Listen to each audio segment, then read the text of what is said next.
So hello everyone. तो कल हमने रीस्टार्ट सीरीज़ का पहला लेक्चर लिया था अपना, और हमने सेल की पूरी प्रॉपर ओवरव्यू तक पढ़ाई कर ली थी। आज मैं उससे रिलेटेड कुछ क्वेश्चंस डिस्कस करूँगी, कुछ क्वेश्चंस दूंगी आपको। पहले उस क्वेश्चन को पॉज करके खुद से आंसर देना है, उसके बाद मेरे एक्सप्लेनेशंस को सुनना है। और मेक श्योर कि आप एक्सप्लेनेशन सुने, क्योंकि हो सकता है बीच में एनसीईआरटी में कुछ चीज़ें ना हो और वो क्वेश्चन से कवर हो रही हो, तो मैं उसको यहीं कवर करवा दूँगी। तो हमारा पहला क्वेश्चन है, who first saw and described a living cell. तो पहला लिविंग सेल किसने देखा था और उसको डिस्क्राइब किया था? तो वो किया था एंटोन वान लीवेनहुक ने। अब ये हमने एक ट्रिक के थ्रू याद की थी, वो थी कि एल से लाइव सेल एनसीईआरटी ने दे रखा है कि first saw and described a live cell, Anton van Leeuwenhoek. L आ रहा है, लाइव सेल डिस्क्राइब किया था पहली बार इन्होंने, ठीक है। और ये जो रॉबर्ट ब्राउन है, इन्होंने क्या देखा था? एन से मैंने क्या बताया था, एन लास्ट में एक आइडिया मिल जाएगा। याद तो अल्टीमेटली चीज़ें आपको रखनी ही पड़ेंगी, बट एक आइडिया मिल जाएगा। एन आ रहा है लास्ट में, तो इन्होंने न्यूक्लियस का किया था। एक दो बार ही आप याद करोगे, देखोगे इन चीज़ों को बार बार, तो वो आपको अल्टीमेटली याद हो जाएंगी। तो अभी के लिए ऐसे याद रख लो कि एन से न्यूक्लियस, रॉबर्ट ब्राउन ने न्यूक्लियस का किया था। उसके बाद रॉबर्ट हुक, ये चीज़ एनसीईआरटी में मेंशन नहीं है।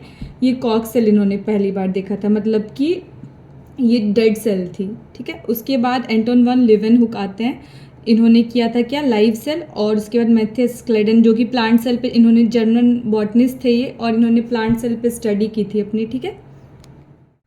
नेक्स्ट जो हमारा क्वेश्चन है वो है कि सेल कंसिडर किया जाता है fundamental structure and functional unit of living organism. इसका रीज़न क्या है? तो इसका रीज़न क्या है, मैंने कल 3-4 बार इस चीज़ को एक्सप्लेन किया था अपने लॉन्ग वाले वीडियो में, कि क्यों किया जा, ऐसा क्यों होता है। इसका रीज़न ये है कि it perform all the essential function of life, ठीक है। मैंने बोला था कि एक सेल कम से कम होगा तभी लिविंग होगा वो, जिस मतलब ऑर्गेनिज्म लिविंग स्टेट में रहेगा। कम से कम एक सेल होना ही चाहिए, अदरवाइज वो लिविंग नहीं कहलाएगा। वायरस की एग्जाम्पल भी दी थी कि वायरस क्यों लिविंग नहीं है, ठीक है। तो इसका आंसर जाएगा सेकेंड वाला ऑप्शन। तो हमारा जो दूसरा क्वेश्चन है वो क्या है, इसमें से इनकरेक्ट चूज़ करना है हमें। तो सबसे पहला वाला ऑप्शन क्या बोल रहा है, स्क्लेडन और स्वान ने साथ में मिलकर सेल थ्योरी दी थी, जो कि बिल्कुल सही बात है। सेकंड ऑप्शन क्या है कि the onion cell has a distinct cell wall, तो सही बात है, ये अनियन सेल प्लांट सोर्स है, इसमें प्लांट्स में सेल वॉल होती है, ठीक है। उसके बाद आता है the cytoplasm is the main arena of cellular activities. मैंने 2-3 बार बोला था कि बहुत इंपॉर्टेंट लाइन है, पूछी जाएंगी बहुत सारे मल्टीपल क्वेश्चंस में, तो ये भी सही है लाइन। उसके बाद आता है ribosome are membrane bound cell organelles. सबसे पहली बात तो राइबोसोम प्रोकैरियोटिक में भी मिलता है और यूकैरियोटिक में भी मिलता है, और यही एक ऐसा सेल ऑर्गेनल था जो कि नॉन मेम्ब्रेन बाउंड था, ठीक है, और दोनों में मिल रहा था। तो ये वाला स्टेटमेंट जो है हमारा ये गलत हो जाएगा, हमसे पूछा गया इनकरेक्ट, तो ये वाला हमारा आंसर हो जाएगा। तो हमारा नेक्स्ट जो क्वेश्चन है, इसमें हमें इनकरेक्ट बताना है regarding the main arena of plant and animal cell.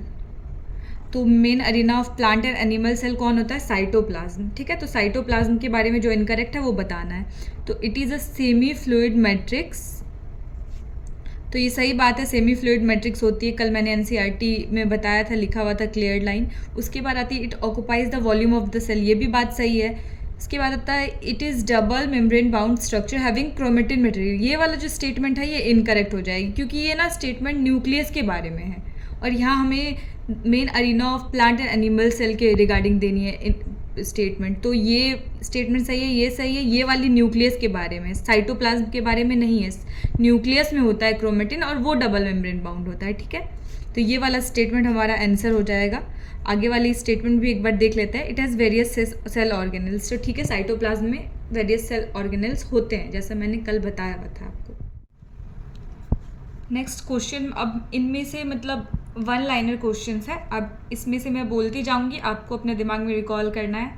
आ रहा है तो बहुत अच्छी बात है, अदरवाइज मैं जो आंसर्स बता रही हूँ आपको उन्हें याद कर लेना है, ठीक है। तो who discovered the first living cell, तो पहला लिविंग सेल अभी मैंने सेम क्वेश्चन डिस्कस किया है, तो वो किसने किया था? एंटोन वान लीवेनहुक ने। चलिए नेक्स्ट क्वेश्चन है, who formulated the cell theory. तो प्लांट पे स्टडी की थी किसने? स्क्लेडन ने। उसके बाद स्वान ने फिर साइमल्टेनियसली एनिमल पे भी की और प्लांट पे भी की, और फिर साथ में इन दोनों ने मिलके सेल थ्योरी दिया था, ठीक है। तो इसका आंसर हो जाएगा स्क्लेडन और स्वान। इस बार के नीट में ये क्वेश्चन आया हुआ है। उसके बाद नेक्स्ट क्वेश्चन जो है वो है who give the cell theory of final shape. तो सेल थ्योरी को फाइनल शेप किसने दिया था? तो वो दिया था रुडोल्फ वर्च्यू ने। क्यों दिया था? क्यों मतलब जो अब स्क्लेडन और श्वान ने जो बताया था उसमें इन्होंने ये एक्सप्लेन नहीं किया था कि नए सेल्स कहाँ से अराइज हो रहे हैं, तो वो बाद में आके मॉडिफाई किया किसने? रुडोल्फ वर्च्यू ने, और बताया कि नए सेल्स कहाँ से आ रहे हैं? प्री एग्जिस्टिंग सेल से। ठीक है, उसको एक टर्म दिया था, फ्रेज दिया था, ओमनिस सेल्यूला सेल्यूला। ठीक है, तो ये इसका आंसर क्या हो जाएगा? Rudolf Virchow. उसके बाद नेक्स्ट क्वेश्चन आता है, देखिए next question same as it is है, एंड कि ओमनिस सेल्यूला सेल्यूला फ्रेज किसने दिया था? तो ये किसने दिया था? रुडोल्फ वर्च्यू ने। ठीक है, all cell arise from pre existing cell, जो बताया था उन्होंने। ठीक है, उसके बाद नेक्स्ट क्वेश्चन हमारा है main arena of various cellular activities of the cell is. तो मेन अरीना, ये एग्जैक्ट लाइन है एनसीईआरटी की, मेन अरीना जहाँ की रिएक्शंस वगैरह होते हैं वो कौन सा है? साइटोप्लाज्म। ठीक है, नेक्स्ट वाला क्वेश्चन जो वो क्या है? Which non membranous organelle is found in both prokaryotic and eukaryotic cell. तो हमने पढ़ा था एक ही ऐसा ऑर्गेनेल था जो कि दोनों में मिल रहा था। ठीक है, और नॉन मेम्ब्रेनस था, वो था राइबोसोम। ठीक है, उसके बाद फिर आता है who first explain the cell divide and new cells are form from pre existing cell. अभी 3 बार ये क्वेश्चन रिपीट हो गया, तो अब समझ ले कितना इंपॉर्टेंट है ये क्वेश्चन।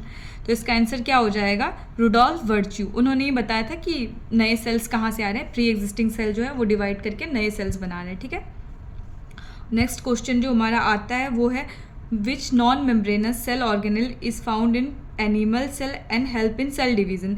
तो इसका आंसर होगा सेंट्रियोल। मैंने एग्जैक्ट ये लाइन है एनसीईआरटी की ये भी, कि सेंट्रियोल एक नॉन मेम्ब्रेन बाउंड ऑर्गेनेल है जो कि एनिमल सेल में मिलता है और हेल्प करता है सेल डिवीज़न में। मैंने ये भी बोला था कि किस चीज़ में हेल्प करा है? सेल डिवीज़न में। ये हमें ध्यान में रखना है, इंपॉर्टेंट है।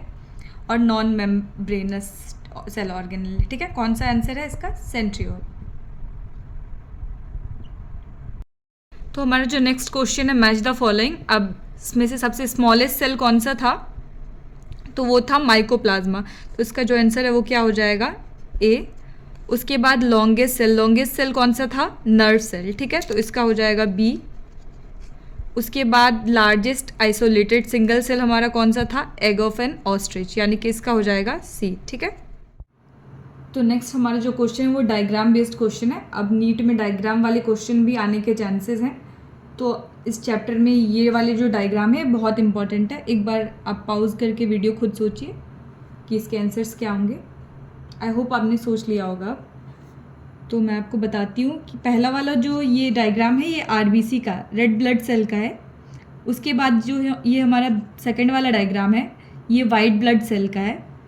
और ये जो थर्ड वाला है ये देखिए थोड़ा मतलब कॉलम सा लग रहा है ना, कॉलमनार एपिथेलियल सेल है ये। ठीक है, उसके बाद ये मैंने बताया था कल भी ये डायग्राम बहुत अच्छे से कि ये नर्व सेल है। ठीक है, उसके बाद ये टेपर्ड एंड वाले ये कौन से हैं? ट्रैकेट्स हैं। और ये राउंड और ओवल शेप के ये क्या है? मेसोफिल सेल्स है। ठीक है, तो यही थे आज के हमारे सेल के कुछ क्वेश्चंस। आई होप सबने अच्छे से सॉल्व किया होगा। अगर आपने इसकी NCERT line by line series restart series नहीं देखी है तो मेक श्योर कि आप वो ज़रूर देखें, और like share and subscribe to our channel for more videos. Thank you.